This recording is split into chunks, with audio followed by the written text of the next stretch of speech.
ये बहुत ही ऊर्जा से भरा हुआ सत्र होगा। जिस प्रकार से लगातार राज्यों का प्रचंड आशीर्वाद एनडीए को, नरेंद्र मोदी जी को मिल रहा है, उसकी प्रतिध्वनि होगी इस बार के सत्र में। और मुझे लगता है कि एसआईआर का मुद्दा जितना विपक्ष बौखलाहट के साथ उठाता है, उतनी ही उसकी जड़ें कमजोर हो रही हैं। बिहार ने स्पष्ट रूप से एसआईआर के विरुद्ध बात करने वालों को तगड़ा झटका दिया है, राजनीतिक झटका। और जो जो इसके विरुद्ध बात करेगा उसको भारत की जनता ऐसी राजनीतिक पटक देगी कि उसको दोबारा खड़ा होना बहुत मुश्किल होगा। क्योंकि एसआईआर भारत के जन जन का मुद्दा है। कोई व्यक्ति इलीगल वोट को बर्दाश्त नहीं कर सकता। हम इलीगल वोट के खिलाफ हैं। लीगल अगर किसी का वोट नहीं बना है तो उसको बनाने के पक्ष में है। और इसका विरोध जो कर रहा है वो पक्का इलीगल घुसपैठियों का, रोहिंग्याज, बांग्लादेशी इलीगल जो है, उनको वोटर बनाने के लिए जो एक लंबे समय से यहां प्रक्रिया चल रही थी, वो परेशान है। उनकी परेशानी बता रही है कि वो भारत की जनता के ऊपर विश्वास नहीं। देखिए, हम लोग लोकतांत्रिक प्रक्रिया से चलने वाले लोग हैं, पार्टी हैं।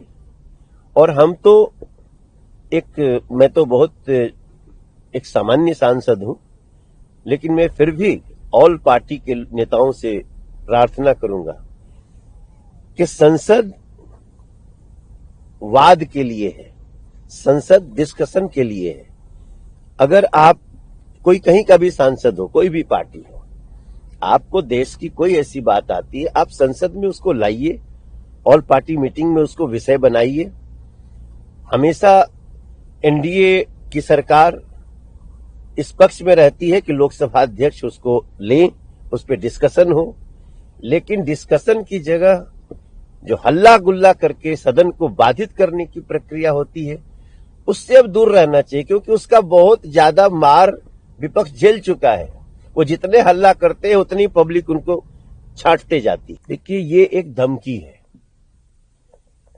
और ये धमकी को भारत के संविधान को, भारत के लॉ एंड ऑर्डर व्यवस्था को गंभीरता से लेना चाहिए। जहां जुल्म होगा वहां पे कानून को काम करना चाहिए। जुल्म होने के ऊपर कानून काम करेगा ना, संविधान काम करेगा ना, लॉ एंड ऑर्डर व्यवस्था काम करेगी ना। अगर इस तरह से जिहाद की बात जो कर रहा है, वो मूलतः इस देश के, हमारी कौमी एकता को, हमारे सामाजिक ढांचे को डिस्टर्ब करना चाहता है। And it is not acceptable. देखिए, इन सबके कारण राहुल गांधी जी हैं। कांग्रेस के अंदर जितनी टूटन हो रही है, जितना उठापटक हो रहा है, जितना अविश्वास फैल रहा है आपस में, उसकी वो कारण जो है वो राहुल गांधी जी हैं। क्योंकि राहुल गांधी जी लगातार पार्टी को हार का सामना करा रहे हैं। और जब हार की समीक्षा होती है तो कभी ईवीएम पे ठीक रहा, कभी चुनाव आयोग पे ठीक रहा, कभी दूसरे पार्टियों पे ठीक रहा। तो आखिर उनके अंदर भी तो बहुत बड़ा वर्ग होगा ना जो उनके इस जोकरगिरी को एक्सेप्ट नहीं करना चाहता है।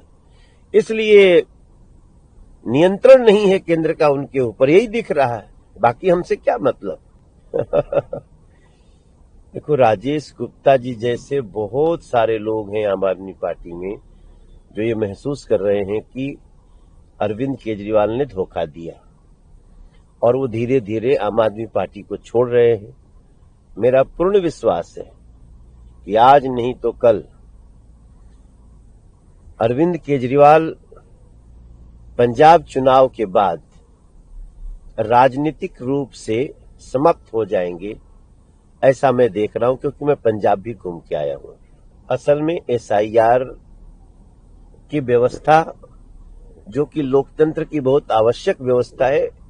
तो जो लोकतंत्र को ही नहीं स्वीकार कर रहा है टीएमसी, वो एसआईआर को कैसे स्वीकार करेगा? ममता दीदी की सारी प्रॉब्लम ये है कि अब इलीगल वोट कटेंगे और लीगल वोट जुड़ेंगे।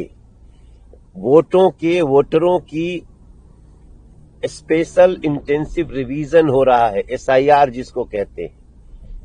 अब जो वोटरों के रिवीजन से घबरा जाए, वो समझ लो उसके मन में कितना काला है वोटर को और लोकतांत्रिक व्यवस्था को लेकर। देखो, अब तो आम आदमी पार्टी कंपटीशन से बहुत दूर है।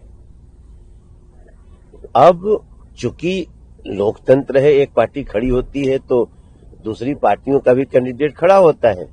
इसलिए हम ये तो नहीं कह सकते कि हम अब दूसरी पार्टी रही नहीं गई है। बहुत सारे लोग हैं जिनको अभी भी भाजपा से जुड़ना बाकी है, लेकिन अगर वो इस चुनाव में अपना भविष्य देखेंगे तो 12 की 12 सीटें भाजपा की आ सकती है।